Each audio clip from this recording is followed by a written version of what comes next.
Morning everyone. Plan drawing দেখে কি করে চেম্বার তৈরি করতে হয় সম্পূর্ণ নলেজ পাবেন আজকের ট্রফিতে।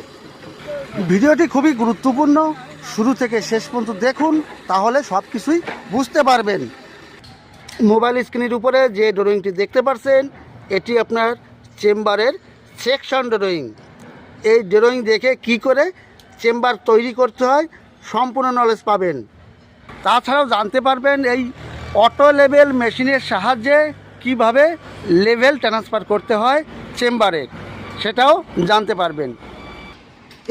স্ক্রিনের উপরে যে ড্রয়িংটা দেখতে পাচ্ছেন, এটি আপনার চেম্বার শিডিউল ড্রয়িং। দেখুন, শিডিউল অফ আরসিসি চেম্বার। এখানে দুই টাইপের চেম্বার আছে, হাই সিওডি এবং লো সিওডি। একটা বড়, সেটা হাই সিওডি, যেটা ছোট আছে সেটা আছে লো সিওডি। দেখুন, লো সিওডি। এখানে যে 3 নম্বরের সিরিয়াল আছে হাই সিওডি 3, এই চেম্বারটা তৈরি করতে হবে। চেম্বারের ভিতরের area 1 m³ 1 cubic metre area.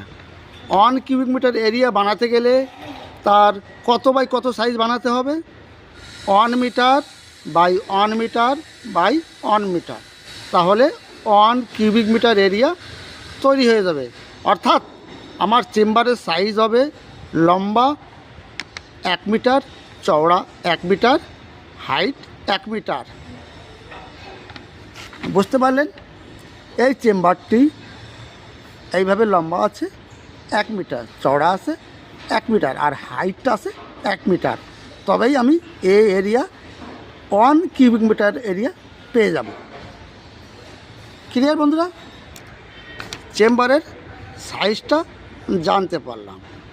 চেম্বারের ওয়াল আছে 200 থিকনেস। এই চেম্বারে যে ওয়ালটি আছে না, এটি আছে 200, ভিতরে 1 মিটার। যে ডাইমেনশনটা আছে 1 মিটার বাই 1 মিটার, সেটা কিন্তু ভিতরে।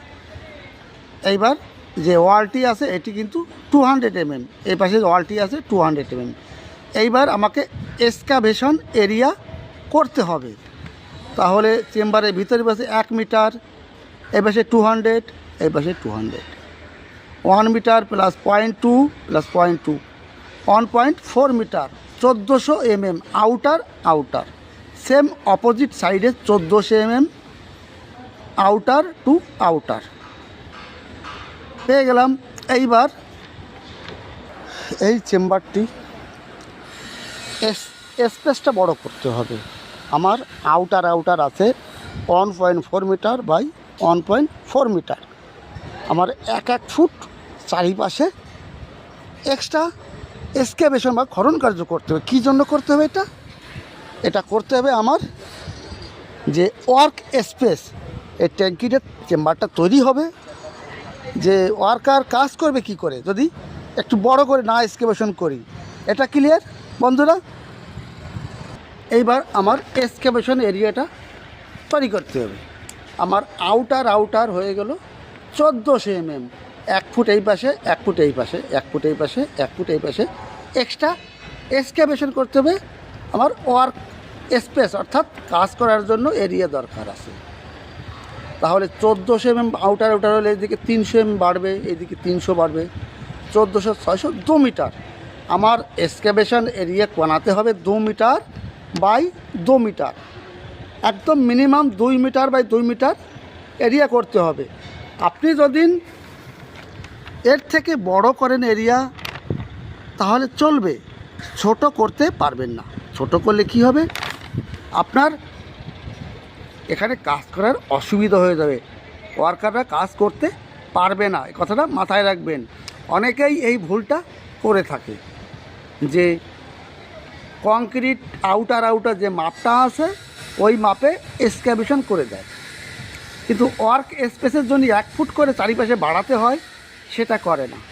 তারপরে কাজে গিয়ে অসুবিধা হয়, কাজ করতে পারে না। এই জিনিসটা সবসময় খেয়াল রাখবেন। ওয়ার্ক স্পেসটা বেশি করবে, কম, মিনিমাম 1 ফুট করে চারিপাশে এরিয়াটা বেশি এক্সকাভেশন বা খনন কার্য করবেন। কথাটা মনে রাখবেন। হচ্ছে ইনভার্ট লেভেল। এবার অটো লেভেল মেশিনের সাহায্যে দেখব ওর লেভেল। রিডিং পেয়েছি 2.1 মিটার, 2.1 মিটার রিডিং পেয়েছি চেম্বারে। আমার এই রিডিং এখানে এসছে 2.1 মিটার এসছে। এইবার আমাকে আগের চেম্বারে 4 ইঞ্চি ডাউন করতে হবে। তাহলে কি করতে হবে, ডাউনে গেলে বাড়বে, এখানে 2.2তে রিডিংয়ে মার্কিং করতে হবে। তাহলে আপনার এই চেম্বার থেকে আগের চেম্বারটা 4 ইঞ্চি বা 100 mm ডাউন হবে, সেটা করবে এখন। এবার এখানে পিসিসি টপ লেভেল মার্কিং করব। দেখুন এটা রিডিং এসেছিল 2.1 মিটার, এটা রিডিং দেখব 2.2 মিটার।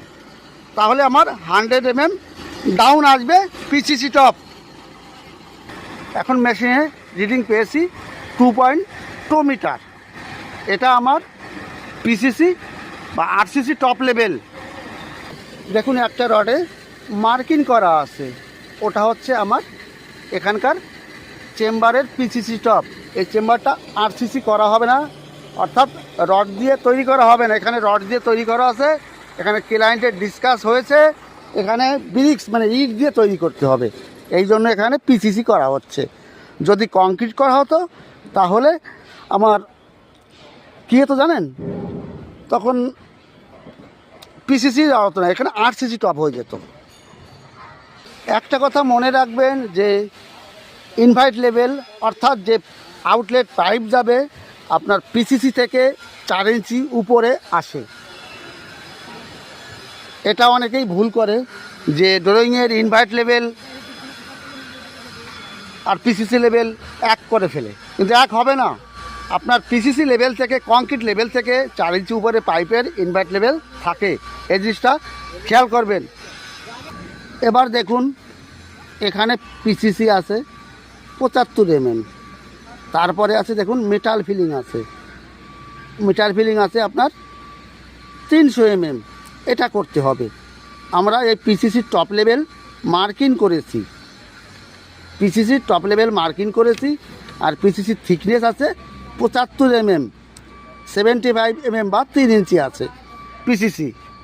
আমার এখানকার পিসিসি টপ আছে এখানে, এখান থেকে 3 ইঞ্চি পিসিসি, 3 ইঞ্চি পিসিসি। এরপরে নিচে যেটা আছে এটা কিন্তু মেটাল ফিলিং হবে, মেটাল ফিলিং।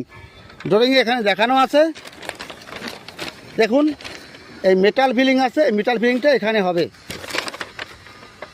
এটা দেখুন মেটাল ফিলিং আছে, এটা এখানে করতে হবে। আর পিসিসি দেখানো আছে 75 mm বা 3 ইঞ্চি, এখানে 3 ইঞ্চি ডাউন করে এটা পিসিসির বটম লেভেল, এটা পিসিসি টপ লেভেল। এর নিচে আছে metal filling, GSB filling, drawing যেটা দেখানো আছে। যদি বুঝতে না পারেন অবশ্যই কিন্তু কমেন্ট করবেন বন্ধুরা। এখানে আরসিসি চেম্বার ছিল, ক্লায়েন্টের থেকে ডিসকাস হয়েছে, এই চেম্বারটা করা হচ্ছে ব্রিক্সের চেম্বার, মানে ইটের দিয়ে তৈরি চেম্বার হবে। এই জন্য এখানে আরসিসি র্যাপ হচ্ছে না, এখানে পিসিসি করে আমাদের ফাইনাল করা হচ্ছে। আর একটা কথা মনে রাখবেন, এই লেভেলে পিসিসি হয়ে গেলে যে আউটলেট পাইপটা যাবে, সে পাইপটা পিসিসি টপ থেকে 4 ইঞ্চি উপরে আউটলেট পাইপ যায়। এটা কিন্তু প্রত্যেকটা সাইডে একই সিস্টেম, প্রত্যেকটা সাইডে আপনার একই সিস্টেম। এবার এখানে যে মেটালটি আছে ব্ল্যাক টাইপের, এই মেটাল চেম্বারে ফিলিং করা হবে। দেখুন এখানে জেসিবি করে ওঠানো হচ্ছে, এই মেটাল ফিলিং করা হবে পিসিসির নিচের লেভেল পর্যন্ত, বটম লেভেল পর্যন্ত। দেখুন পিসিসি এরিয়ায় আমরা মেটাল ফিলিং করছি, দুটো লাইন ধরে বাঁধা আছে, একটা পিসিসি টপ, একটা পিসিসি বটম।